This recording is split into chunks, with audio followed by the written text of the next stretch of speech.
Okay, so first of all, apologies for not getting this out yesterday afternoon, which would have been yesterday morning for Canadians, I believe. I was out most of the day, and then when I came home, the plan was to grab a quick bite of dinner and get on and do this video. But Mouse had other plans because he's a spoilt little chihuahua who doesn't like when his mummy is away for hours on end. So by the time I'd given him all the attention he required, it was getting late, I was tired, so I decided to just drop the video that I did drop, which was the all the media stuff from the first week after the children went missing. So as you can tell from the thumbnail and the title, in this video I'm going to talk about the search efforts over the weekend. I've got some news articles to go through, I've got a bit of a podcast to go through, and of course, I'm going to discuss that incident. Okay, so I'm going to start with the newest bit of information that's come out. This is only been up for a few hours. I just went and double-checked all the usual news outlets to see if they had published anything more, and this is what we have. An Ontario-based charity is leading recent efforts to find the two missing children in Nova Scotia. The charity, called Please Bring Me Home, says it has secured a cadaver dog team that will be continuing targeted searches this week after the group began search efforts with volunteers on Saturday. 6-year-old Lily Sullivan and her 4-year-old brother, Jack Sullivan, went missing in Pictou County back in May. The family believes they wandered away from their home, and the provincial government is offering a reward of up to $150,000 for any information about the missing children. Okay, look, my first observation about this group is that they seem to be more interested in the publicity than in achieving results. We have this incident that occurred yesterday with Wayne Martell. Part of that comes from the fact that the leader of the group did a big interview the day before or a few days before saying where the searches would be, meaning that it did give the Martell family a heads up in terms of, hey, there's going to be searches along the riverbank. If you happen to own property where the river runs through, you might want to keep an eye out. But I'll come back to that. And now they're very publicly, even after this altercation, very publicly announcing, hey, we've got cadaver dogs and we're going to be bringing them in soon. Well, given what happened yesterday, again, you're going to be putting your volunteers in a challenging situation by publicising the fact that they are coming in with dogs. Now, I just need to point out that those dogs will only be able to go on public land. And while there's a few areas of interest that I would look at in terms of public land, at the same time, I'm still very much focused on private land, on land owned by members of the Martell and Mackenzie clans. That said, look, you just got to try everything. Nobody could be 100% certain, first of all, that the children didn't wander off into the woods. It really doesn't look like it, given the way that Daniel has made himself look so guilty over the last 6 months, given the way that Janie has made Daniel look so guilty over the last 6 months. If you look at the way these people have conducted themselves, yes, it makes it look like there's no way these children wandered off into the woods. But at the same time, if these children did not wander off into the woods, they are buried somewhere. And my money is somewhere within a 5-kilometre radius, because that is what usually happens. I heard this ridiculous, and I'm sorry, I shouldn't poke the bear, but I heard this content creator still pushing about them possibly taking the children to the ocean and talking about he wondered what the fuel efficiency was for taking a 4-wheeler all the way from Gerlock Road to the ocean. Do you realise the absurdity of that? It sounds like something out of Weekend at Bernie's. What, you're going to, in the middle of the night, drive a four-wheeler with two deceased children all the way across to the ocean, and then all the way, you're going to drive all the way back? Did you even listen to yourself as you were saying that? Anyway, moving on from that, at this point in time, any searching is good searching, even if we believe that the children are on private property. I actually believe that even Malaya doesn't know where Daniel took the children. So, unless Daniel's willing to actually speak up and say where the children are, then let's keep searching. Okay, so there's a few news articles. Once again, Ali Thompson and Angela McIver have jumped in and done their bit. I really have great respect for these two reporters because it seems that they are going to follow this case right through until the end. And in my opinion, their reporting is better than I've seen from any Australian journalists in recent times. Okay, so the heading gives us a good clue. Items discovered during volunteer search for missing Nova Scotia children not relevant. RCMP.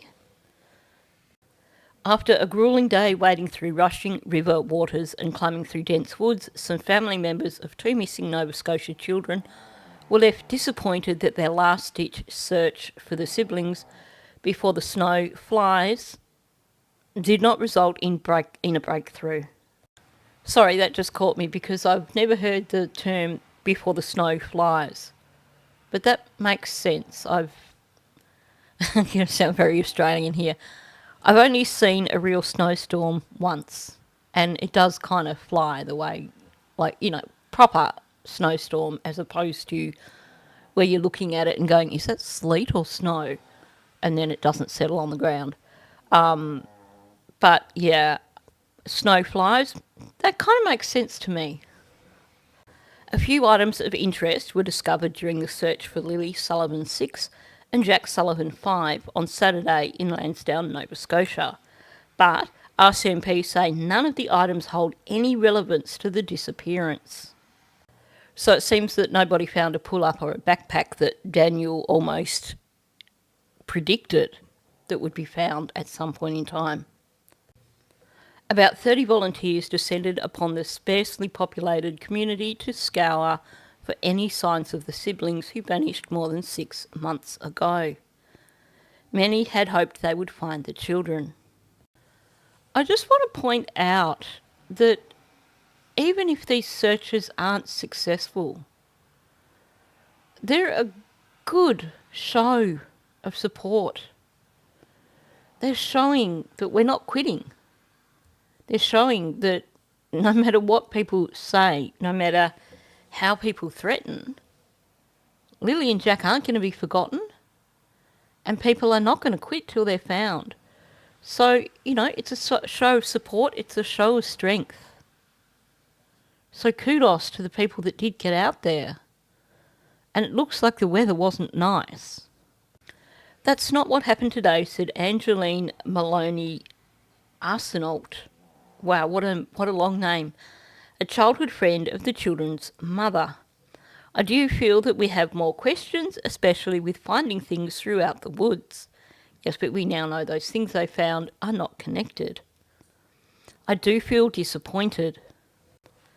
It's kind of low that Malaya allowed her friends to go out in this crappy weather, in these conditions, searching for her children without giving them the full story. Or maybe she did give them the full story. And like I said, I really don't believe that Malaya knows where Daniel put the children. So maybe that's why Cheryl and that went out searching. Lily and Jack were reported missing on May 2nd when their mother, Malaya Brooks Murray, called 911 and reported they had wandered away from their home, which borders thick woods. Their disappearance sparked an extensive grid search that spanned 8.5 square kilometres of mostly dense woods and involved about 160 ground search and rescue volunteers, service dogs, drones and helicopters. RCMP cadaver dogs also searched a total of 40 kilometres over 3 days in late September. Saturday's search was led by the Ontario-based non-profit Please Bring Me Home. Volunteers, many of them family and friends of the children, gathered at the Union Centre Community Hall and were split into 6 groups, destined to cover roughly 5 kilometres each along the banks of the middle river of Pictou. Nick Oldreeve, Executive Director of the organisation, said the search was to focus on waterways that may have moved or concealed clues during earlier searches. Enough time has passed now that revisiting these waterways, it's a high probability that they are there if the theory is that they wandered off, said Oldreeve, who drove 18 hours from his home in Ontario to manage the search. His organisation also ran a search on Friday in the Spring Hill area for Jessie Morrissey, who's been missing since February 2022. Oldreeve said Please Bring Me Home has helped locate more than 50 missing people since 2018. Last year they located the remains of Eric Spencer in Honey Harbour, Ontario, who had been missing for 6 years. I'm curious because on their website they do only say that they helped locate more than 50 individuals. They don't mention having actually independently located anyone, but here they actually do say they located the remains of Eric Spencer. I am going to have to look that up to be certain. Okay, there is an article that you can look up if you are interested, and it does actually say that there was a group of about 5 or 6 volunteers. It doesn't mention Please Bring Me Home specifically, but it mentions this Nick guy, and they basically chose to walk the banks of a ravine or something like that, and they found his remains after something like 6 years. So that is correct. They really should put it on their webpage. So for those of you who may not be familiar with the Jessie Morrissey case, he was 26 when he went missing, last seen travelling in a dark-coloured Jeep Patriot in the Spring Hill area on the morning of February 13th, 2022. The vehicle was found abandoned on a local snowmobile trail. He has not been seen by family or friends since that time and has had no contact with anyone. On Saturday, crews were faced with extremely challenging conditions. At times, volunteers were forced to wade through waist-deep water, climb across downed trees and push back thick brush, all while keeping their eyes peeled for clues. Those efforts resulted in a few items of interest. However, RCMP said in an email Sunday that investigators reviewed the materials and found they hold no relevance. Volunteers came upon a child's black t-shirt with a blue design. Oldreeve said a photo of a t-shirt was sent to RCMP, who sent it to the children's mother, but she did not recognise it. A geocaching kit was also uncovered.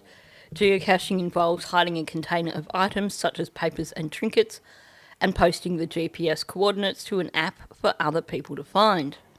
The kit had a logbook containing the name of the children's stepfather. It read, Daniel Martel, May 3rd, 2014, left a 2012 quarter.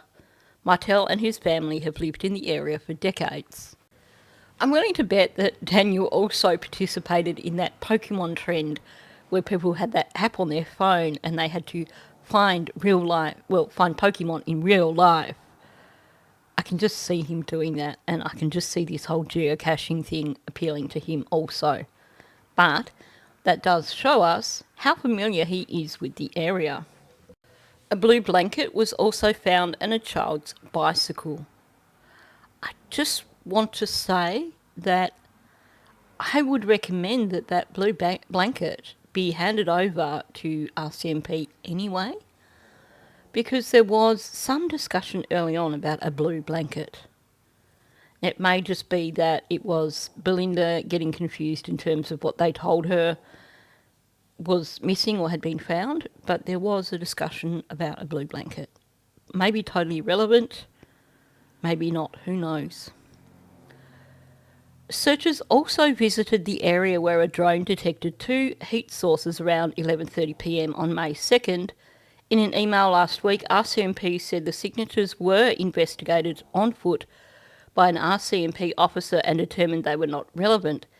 It is believed they were emitted by a bear in the area. So not accurate. So not accurate, but I'm glad that they did visit that area, and I hope that if they go back there with the dogs, that they go to that location. One group also came across bones that were wrapped in a blanket, but Aldreeve said the group's anthropologist determined they were animal bones after being sent a photo. Well, I hope their anthropologist is someone decent, someone qualified, because otherwise that could be a big screw up. I also hope that they've sent photos of all these things to RCMP, not just the things that they thought might have been important. One group endured a tense interaction with a local property owner as they were walking along the river. Standing at the top of a steep bank, the man shouted for the searchers to leave and then told them he had dangerous animals, 2 rams. Permission had not been obtained from each individual property owner along the river where the search was happening. Aldreeve had told the group to call him if they came across someone who did not want them there. He said he spoke briefly with that property owner later that day. The case has sparked tensions in the community and between members of Jack and Lily's family. The mystery has garnered international media attention and led to finger-pointing on all sides. The normally sleepy hamlet of Lansdowne has seen its fair share of searchers, police journalists and casual observers since the children went missing. And there'll be plenty more until the children are found. RCMP continue to say the case is being investigated under the Missing Persons Act and is not believed to be criminal. Yeah, well, I've spoken about this multiple times. It is easiest to investigate it if you keep continuing to investigate under the Missing Persons Act. The Mounties say the Northeast Nova Major Crime Unit has been following up on information that has been gleaned from forensic testing. That's interesting. I'm just going to read that bit again. The Northeast Nova Major Crime Unit has been following up on information that has been gleaned from forensic testing, meaning that something that was tested forensically, maybe the pieces of blanket, has given them a direction with this case, something to follow up on. Something came up as a result of forensic testing. That is a positive. More than 860 tips and 8,060 video files. A slew of units are working on the case and have been since May. So for anyone who's still criticising and claiming that the RCMP aren't doing anything, right there, that shows you this is a majorly active case. They are working their butts off on this case,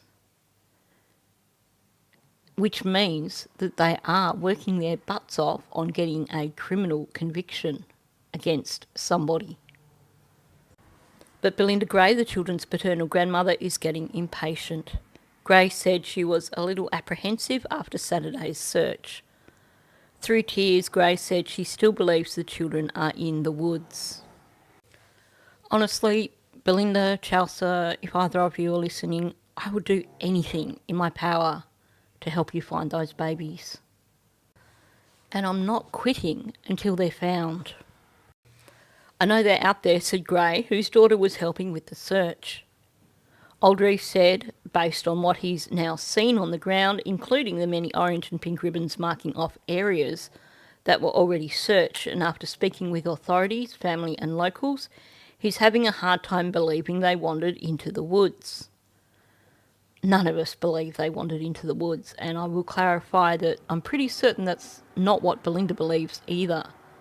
Belinda believes that they are buried out there somewhere, hidden out there somewhere. I'm going on basically what she's said in the past. She hasn't said that outright to me, but that's my interpretation. I just find it more unlikely today by the minute, he said. Nevertheless, Aldrey confirmed on Sunday that accredited cadaver dogs trained to detect the scent of human remains would return to Lansdowne this week to conduct a search.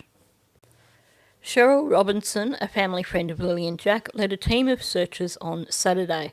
Despite feeling disappointed by the results, she still has hope. We definitely won't stop looking for them. This is the photo that was with the article. And look, I have to say, Cheryl needs to lose the RBF. I'm also kind of surprised that someone would turn up to a search wearing a whole heap of makeup. You're going to be out traipsing through the woods.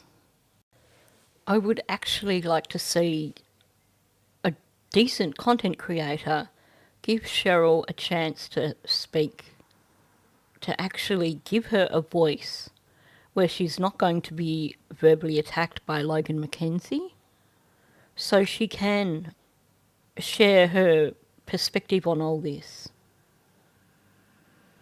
You know, maybe she knows, maybe she doesn't, but the one time that I'm aware of that she came out and tried to speak, she was silenced because the content creator decided that she favoured Logan Mackenzie and invited Logan Mackenzie to come up while Cheryl was speaking. And, well, you heard what happened. It was horrible. So disrespectful. So horrible for Cheryl. So maybe that's why when we see her, she has that look on her face. Because she's afraid of being attacked once again by members of Daniel's family. And this is the other friend of Malaya's that was with her. Okay, so there's another news article. I think this was CTV. I could be wrong. We will soon find out. Missing Nova Scotia children inside Saturday's search for Jack and Lily.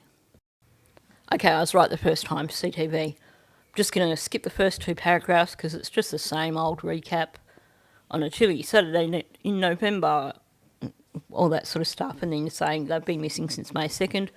Ontario-based group Please Bring Me Home organised a search for the children Saturday. Approximately 30 people joined the search, including local volunteers and members of the organisation. Two of the children's aunts, Hayley Ferdinand and Cheryl Robertson, helped all day in the search efforts. We're hoping for answers, said Robinson. That was an error earlier, obviously. We want to find them. The search began early in the morning and had teams looking along waterways that connected to the middle river of Pictou. There's a lot of downed trees still, the water's high and cold, just a lot of tough terrain to track through, and we're doing it, said Ferdinand. She said some people would walk closer along the riverbeds while others stayed higher, up along the banks to cover a wide area. We're hoping that the woods hold some answers that we've been searching for, said Ferdinand. The conditions were challenging for the volunteers, especially given the time of year. We've had a lot of people slip, fall into the water. A lot of people are wet. Of course, it's cold because it's November. There's a lot of potential for injuries, a lot of steep areas, a lot of downed trees. It's been hard, said Robinson. And herein lies my argument, one of my arguments. This is why we needed someone like Texas EquiSearch. It is admirable that there are locals who want to search, but they should be searching areas where they can be safe and leave these sort of areas up to the professionals, the people who know what they're doing, the people who know how to be careful and not wind up in the water, the people who have the right equipment. Yes, we need Lily and Jack to be found, but we need to be responsible with how we are doing it. And herein lies the second problem. Please Bring Me Home said the search was conducted with a focus solely on wandering and misadventure. Well, they're a bunch of idiots, aren't they? Clearly they haven't looked closely at the case, because nobody at this point in time believes that as a possibility. So instead of going wandering along the riverbanks, upsetting locals, maybe do your research on the case beforehand and figure out the areas that may be a good place to search based on statements by family members, based on looking at the maps from the original searches and going, okay, well, you know what, this area hasn't been covered as extensively. Let's go here. We're basically looking for Lily's backpack, we're looking for boots, we're looking for clothing, we're looking for anything that they may have had with them. Lily's doll, well, that's the first we're hearing. We're looking for those types of items that might stand out because her backpack is white with strawberries on it, said Robinson. And I don't want to sound like I'm echoing Daniel, but after 6 months, not after a few days like Daniel was saying, but after 6 months, if you're searching a river area, that backpack, if that got wet, it's not going to be white anymore. I really want to know what Cheryl is talking about here in terms of Lily's doll. Has she slipped up? Was there a doll that was with Lily as well? Because everything else she's listed are things that we know were with Lily and Jack, allegedly. Angeline Hussenault joined the search Saturday as a first-time volunteer. It's definitely very eye-opening to see how difficult it is going through the land, and it also opens your eyes to how it is very easy for something that could potentially be missed, because it's like a giant puzzle out there, said Arsenault. Now, here's the thing I have here, the issue I have here. The way she's talking makes it sound like she believes that Lily and Jack wandered into the woods. If she's such a close friend of Malaya's, you would think she would have been following the case over the last 6 months. So why? Why would she still believe the children wandered off into the woods? And I guess when you look at Cheryl's statement, she's also giving that impression that she believes they wandered off into the woods. I don't believe that she believes that. She said it was important for her to participate in the latest search. What drew me to the search team is just being very close friends with the family. I've grown up with Malaya since I was a kid, so it's more of a personal relationship and wanting to help her find her kids, said Arsenault. I think these two friends of Malaya should start by asking her what happened to the children, asking her where they are, because that might actually achieve some success. The rest of the article is just the usual recap kind of stuff, so I'm just going to go through Earl's busy week, and I haven't actually checked to see if there's anything more on there today. But first of all, 2 days before the search, he started putting up pit bull photos. On the day of the search, he put up another pit bull photo. Do you think he's trying to tell people something? And then you have these posts that, of course, are no longer there because Earl likes to dirty delete. So first of all, he's got Malaya, you need to fess up. Let's be real, I think it's Daniel who needs to fess up. Do you want Malaya to fess up? Because I think if she fesses up, she's going to incriminate your son as well. Next one, Earl Martell, 5 hours. CBC, I did see an interview in my neighbourhood before blowing by me. What misinfo going to pop up now? Online tired of new people talking Sure. So he's feeling a little bit precious here. For starters, it sounds like he would like CBC to do an interview with him. I would like CBC to do an interview with him, provided that whichever one of the reporters that goes there to do an interview with him has 2 male cameramen with her. This guy's really not doing himself any favours. He's going out of his way now to aggravate people. And I don't know if that's because he does want someone to approach him and give him a chance to tell his story, or if he's just being a little bit over-defensive and overprotective of his loser son. Okay, this is a fair call. Went to go for my afternoon walk and cars flying along the road like it's the Autobahn. People, them kids playing signs mean kids could be along the road playing. Slow down, that includes you, CBC News car. Now we know that Earl's not able to see all of his grandchildren right now because Daniel's ex-wife won't allow him to see her 2 children. And of course, he only gets supervised access to Meadow. But Earl has other grandchildren. Ron, who lives next door to Earl, has grandchildren. It is a legitimate concern. And when you go into an area to do a search, you do need to respect the locals. You do need to recognise that when you are driving up a dirt road that is not heavily used, that there could be children around. There could even be stock on the road. And upsetting the locals is not going to make things easier for future searches. Okay, so let's talk about what happened with Wayne Mackenzie. So the vehicle on the left-hand side, the red Ram, that is Wayne Mackenzie's vehicle. I haven't been able to identify the vehicle on the right-hand side. I'm guessing it is a Mackenzie as well. Looking at this image, all I could tell you is that this is on a dirt road. I'm not sure if it is actually Lansdowne Road as opposed to Lansdowne Station Road.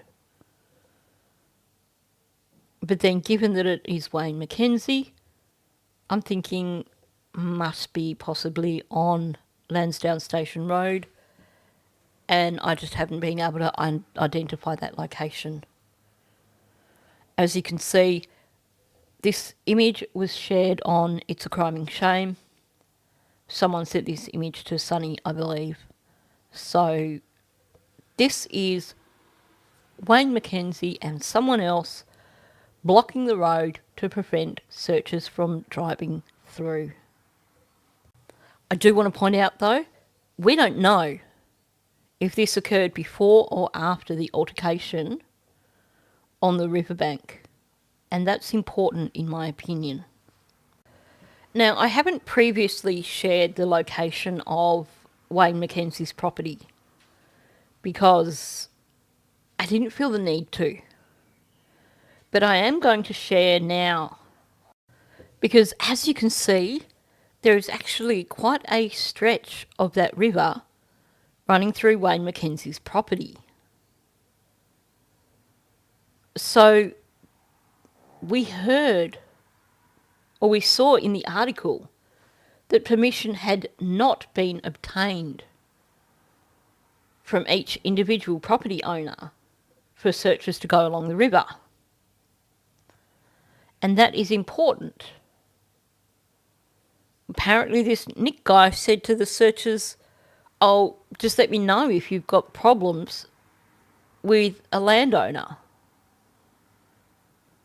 Well, that's really not the right approach, given the amount of tension that there is around this case. But I'm going to come back to this after the video because there's more to this story. them. We're leaving. Why are you trying to stop us from finding them? We weren't in the field. Very dangerous animals. What animals are they? 2 rams. Okay. We're not in the field. Okay. We're not going in the field. We're not up there. We're at the water. This field is not fenced. You don't own the water, bud. Well, you know what? The water is public property. We're on a search. I don't care. I don't care either. We're leaving the area. Thank you very much. We got knives. We got bear spray, and there'll be no more. And I will have Play you the game, cursed. big guy. I will have you cursed. We are leaving the area. looking for 2 missing kids in the park. Right to the river. Okay, you know what? My name is Go. Janice Potty. I live in Nebraska. Don't Please. call the cops. Please, please. No, We're walking the river. water. Help us at least. You're not telling me You what. have been warned. I am dialing 911 right now. Please do. Yeah, please do. Tell them my name is Janice Potty, and I'm with Free. We're looking for children. Private property. We're looking for children. me home out of Ontario. Where's Jack and Lily? Children. And how do you know they're not here? Prove it. Like what? Now, thanks to this group of searchers, we are now guaranteed that we will never get approval from RCMP to bring in Texas EquiSearch. Now, for those of you who may not be aware, before this search group came on the scene, I was working very hard behind the scenes trying to get Texas EquiSearch in. They have specialised technology, including ground penetrating radar. They have specialised software for their drones, which allows them to look for certain things in their footage after they do it. They have experienced searchers. This organisation has been going for 25 years, and they have found thousands of lost people.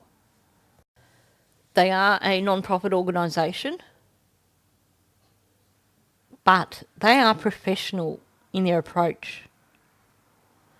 They would only come in and do a search if they have approval from the RCMP. And if they are working with the RCMP, meaning that they are getting their instructions from the RCMP, they are only searching areas identified or agreed upon with the RCMP. And more importantly, they have a code of conduct. Because they have such a reputation, because they approach their searches in a professional way, they don't just bring in members of the public to help with the search, meaning that it is all done extremely professionally. And you don't have these kind of interactions occurring. This interaction has made this group, this Please Bring Me Home, look like a bunch of hacks, basically. Now, I don't believe that any of these people were part of the group, but they identified themselves as being part of the group. I don't know if they were given paperwork beforehand with a code of conduct, with suggestions of how to deal with interactions. But I do know that they escalated this situation. People are up in arms over what occurred here.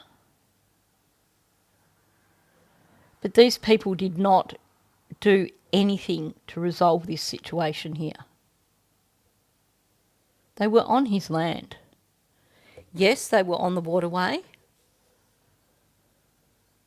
but they needed to respect the fact that it was still his land.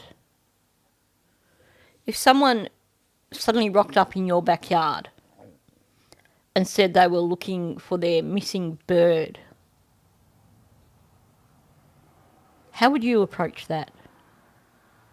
Would you be annoyed at them just rocking up in your backyard? And I know missing bird isn't the same as missing children, but we need to recognise here There isn't a sense of urgency in terms of these children are missing, we need to find them before they end up deceased. This is 6 months down the track. So the interaction that occurred here, or what we saw on camera, and then I'll tell you a little bit more about it.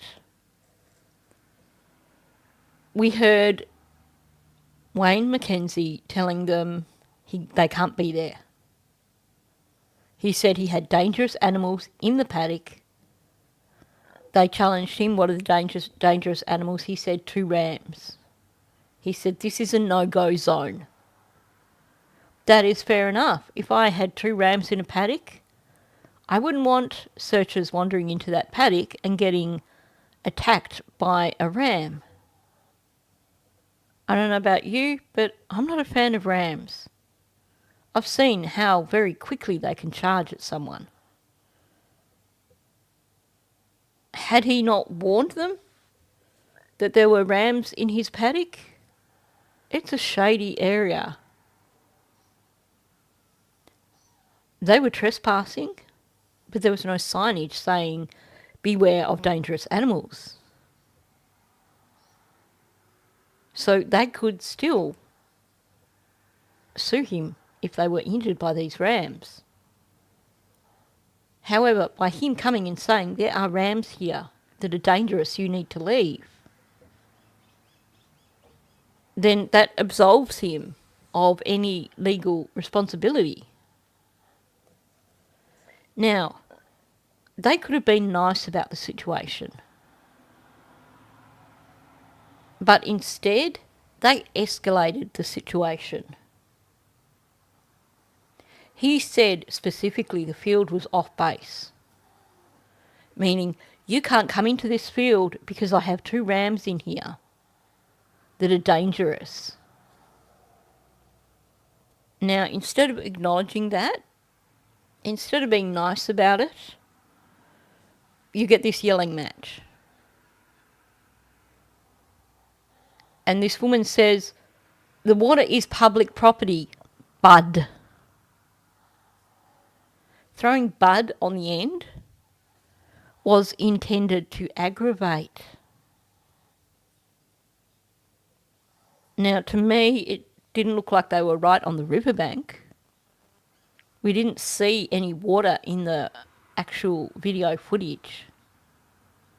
So we need to be careful in terms of who we are judging here. Because what I see is a situation where both sides were aggravated, where the people who were searching should have been trying to de-escalate the problem, should have been doing the right thing and apologising for trespassing on his land, and either saying, look, do you mind if we just have a look along the riverbed here? We won't come into the paddock where your rams are. We will stay on this side of the river. We just want to go up the riverbank and look. But they didn't do that. They escalated it. And they threatened him. They said, we have knives and bear spray. That was an outright threat. I can't help but think that these people were doing this for clout.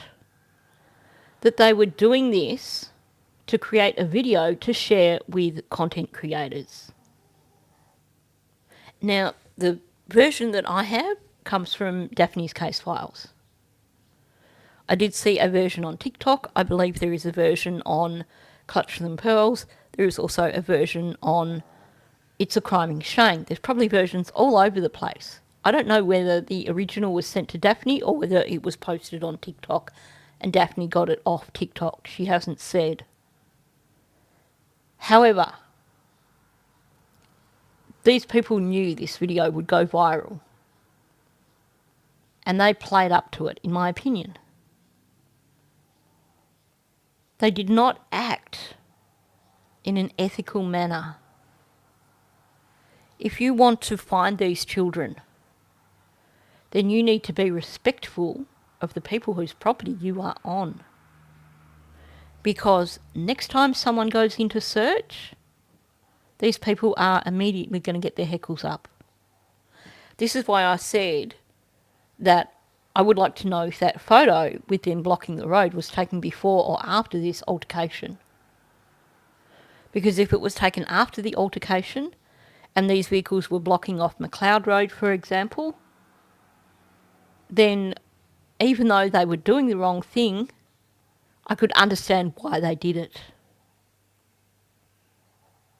This man basically had someone threatening him on his land and taping him. You had one person sort of trying to do the right thing and saying, we're going now. But you have this Janice potty mouth Potty, continuing to escalate the situation, telling him that they've got knives and bear spray. When he says he's calling 911 because she's just threatened him, she continues to aggravate him. Yeah, go ahead, call 911. We're searching for these children. You're searching for remains. You're searching for possible evidence. But you are on private property. There will be people who disagree with me. And I know that that will come from a bias against the Mackenzies and the Martells. And yes, it would have been better if Wayne Mackenzie had said, look, can you just be careful, please don't come over into this paddock. But at the same time, these people did nothing to de-escalate the situation. They did the opposite. They escalated it. It's this potty woman who made the threat, we have knives and bear spray.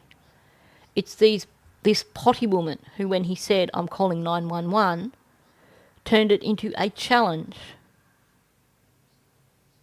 Yeah, you do that. So we need to keep that in mind before we are too judgmental against Wayne Mackenzie. Now, I communicated with someone who is closely connected to this whole search thing, and this was their response. Now, I can't share what I said because there was some personal, private information that would, give away some confidential information that I can't be sharing right now on YouTube, but also it would give away the identity of the person I'm talking to in this conversation. So I raised the issue about his behaviour being a little bit aggravated. So this is their response. He was, but I do believe that certain group made enough noise to deliberately draw attention to themselves for the conflict to happen. Just my opinion. Essentially, that group was going along that location, being as loud as they could, trying to draw attention by the sounds of it. It wasn't just a case of them quietly wandering along the riverbank doing a search and him coming across them. It sounds like he actually heard them and then came out to warn them against going into that paddock where the rams were, and it escalated. And here's the important thing down the bottom, because that wasn't even their sector to search. They said they got confused about the map directions. Now, I'm a little bit confused here. How can you get confused about the map directions? If you are searching a sector, then you would be given a starting and a finishing location. Presumably, this organisation would have given them a map with their starting point marked. it seems to me that they may have intentionally made the choice to go into that location to cause a confrontation. I may be wrong, but when I look at the sum total of what has occurred, I certainly do have questions. Both sides are at fault here. Yes, we can criticise Wayne Mackenzie for becoming aggravated. He didn't escalate the situation. He warned these people that he had 2 rams. They are the ones that escalated the situation. They are the ones that made a verbal threat against him. He could submit this video to the RCMP and actually have this potty woman charged over making violent threats. The thing that concerns me here is that this puts future searchers at risk. Because now you're going to have even more of the Mackenzie and the Martell clan on high alert any time someone goes to search that area. Those dog handlers, hopefully they're going to keep pretty damn quiet about where they go and search. But even still, I hope that they have at least one burly man with them. Because this altercation has escalated the tensions that exist already. People going out to search need to bear in mind that there are going to be more searches down the track. And if they deliberately aggravate people, or if they escalate things when someone becomes aggravated, they are actually damaging the cause. They are making it harder for later searches to occur without there being a risk to the individuals who are participating. So sure, get aggro at Wayne Mackenzie if you like. But just consider this one thing. Had these searchers spoken to him respectfully and attempted to de-escalate the situation, then just maybe he might have been willing to allow them to search along the riverbank. He was not the one that escalated that situation there. So we need to be very careful when we are passing judgment here. Okay, so I have another news thing to play for you. This is from a podcast, I believe it is.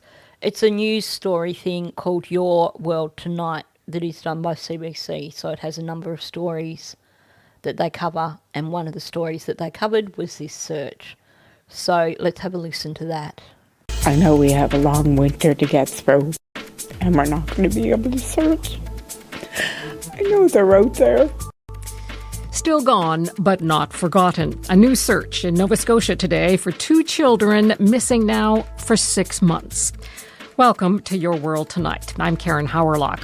A family and a community in rural Nova Scotia are not ready to give up hope in the search for Lily and Jack Sullivan. The 2 small children disappeared in May. All searches so far have turned up nothing. And today, another group of volunteers scoured the woods around where Lily and Jack went missing. As Selena Alders reports, it's being described as a last-ditch effort before winter sets in. A volunteer trudges through densely packed woods looking for any signs of Lily and Jack Sullivan. We're covering this side of the river. The young siblings were first reported missing from their home in rural Nova Scotia the morning of May 2nd, and they've not been seen since. It's sad, very sad, but it's been 6 months and we need some type of closure to this case. Cheryl Robinson is a close family friend and volunteering in the search. There's always hope. Until we have answers, we have hope, basically. The siblings' disappearance prompted a months-long investigation, but little evidence has been found so far indicating what might have happened to Lily and Jack or where they might be. I drove down on Thursday. I just did a straight shot. The Ontario-based nonprofit Please Bring Me Home led the charge on today's search. It helps investigate missing persons cases, but typically only after they've gone cold. We couldn't say no to the family. The group's executive director, Nick Oldreeve, says the family's desperation for answers prompted them to get involved. Searchers found a few items of interest, including a blanket, a T-shirt, and a children's bicycle. But it's unclear whether these articles are connected to the siblings. So we took a picture, we sent it to the RCMP. They then, it sounds like, spoke to family, and they said that it's not something they recognize. The children's grandmother, Belinda Gray, hopes they might mean something. I was hoping we were going to find a little bit more, but... Gray says she's grateful for the outpouring of community support, but she's becoming even more anxious as the colder months close in. I know we have a long winter to get through, and we're not going to be able to search. I know they're out there. In the meantime, Nova Scotia RCMP continue to investigate the disappearance of Lily and Jack Sullivan and urge anyone with information on their whereabouts to come forward. Selena Alders, CBC News, Pictou County, Nova Scotia. It's so heartbreaking hearing Belinda saying that, she knows that they're running out of time this time at the moment because the snow's going to come in and they won't be able to search through winter. Just the thought of it drawing out even longer.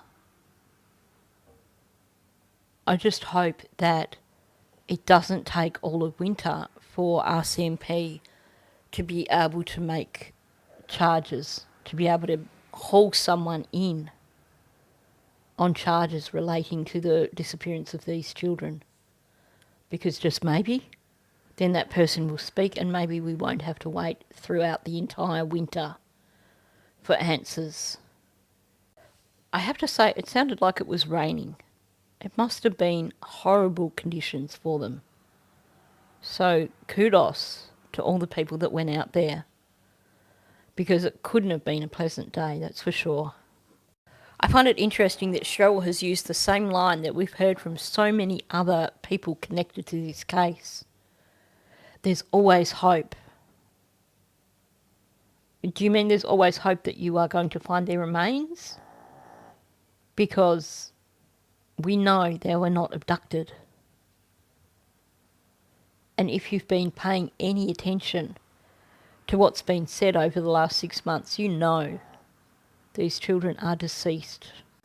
Now, one thing that's got me a little bit confused is them saying that they couldn't refuse the family, that the family approached them to come in. Well, I heard one point where someone claimed that it was Belinda who contacted them. But at the same time, when it was first announced, it was that Christine Inrig, the admin on Facebook, who was taking credit for it, making it sound like it was her who took the initiative to contact them. So did she contact them saying, I'm contacting on behalf of the family? Or did she contact them just saying, can you come and do this? And they've just jumped on and said, yeah, well, we're doing it for the family. I'm curious to know how this all came about. Why were we given the impression at first that it was Christine Inrig who organised it, whereas now they're making it sound like it was family members who reached out to them? Did Belinda directly reach out to them? Or did this Christine do it and say she was doing it on Belinda's behalf? Or did Malaya reach out to them? I don't think that's likely, but hey, I just thought I'd throw that in. I'm glad that they've got dogs coming in.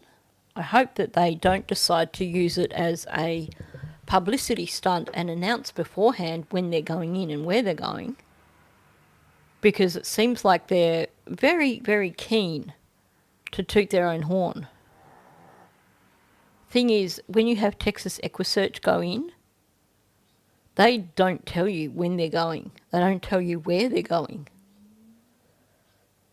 And they're not going to tell you about any potential evidence that they may have found. Everything about this group, this Please Bring Me Home, just comes across as very unprofessional to me. And I think they need to take a closer look at how they run their group if they want to go the next step and be considered a professional group. Because clearly, before they came in, RCMP stated, we are not actually working with this group. They are coming in off their own bat. They have not had communication with us, anything like that, in terms of where to look. They are on their own with this. The thing is, the next step, if this group keeps having stunts like this happen, where volunteers cause altercations, down the track they're going to have organisations saying, we don't want you here. We don't want you to come and search here. So they need to reassess how they run their searches. They need to reassess how they brief their volunteers, how they train their volunteers. That's just my personal opinion, but I'm just going to leave that out there. So that brings us to the end of this video. I know it's been a lengthy one, but I wanted to cover all the different angles from this. I know there's going to be things where people disagree with me. Please be respectful in your comments. That's all I ask. Also, please be respectful of each other in the comments. If you are being disrespectful towards me or towards one of my subscribers, I am going to delete your comment. I'm going to block it. Or I'm going to block you. Because honestly, with this case, I'm feeling a little bit tired of some of the negative Nancys that come into comments and attack my subscribers.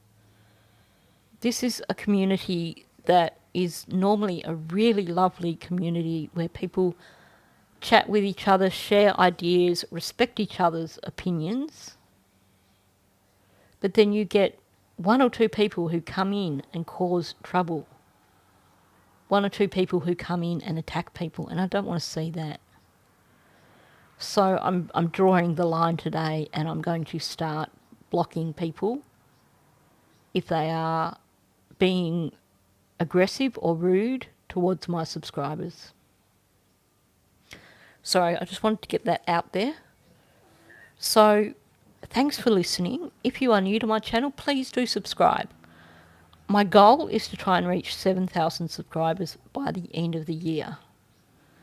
Also, please hit the like button. That gets this video out there into the algorithm. It gets it seen by more people. That's one way that you can help me to build my channel. And finally, please do leave a comment below. I'm very interested to hear your opinions on everything that I've discussed in this video. So on that note, thank you, and I'll catch you in the next one.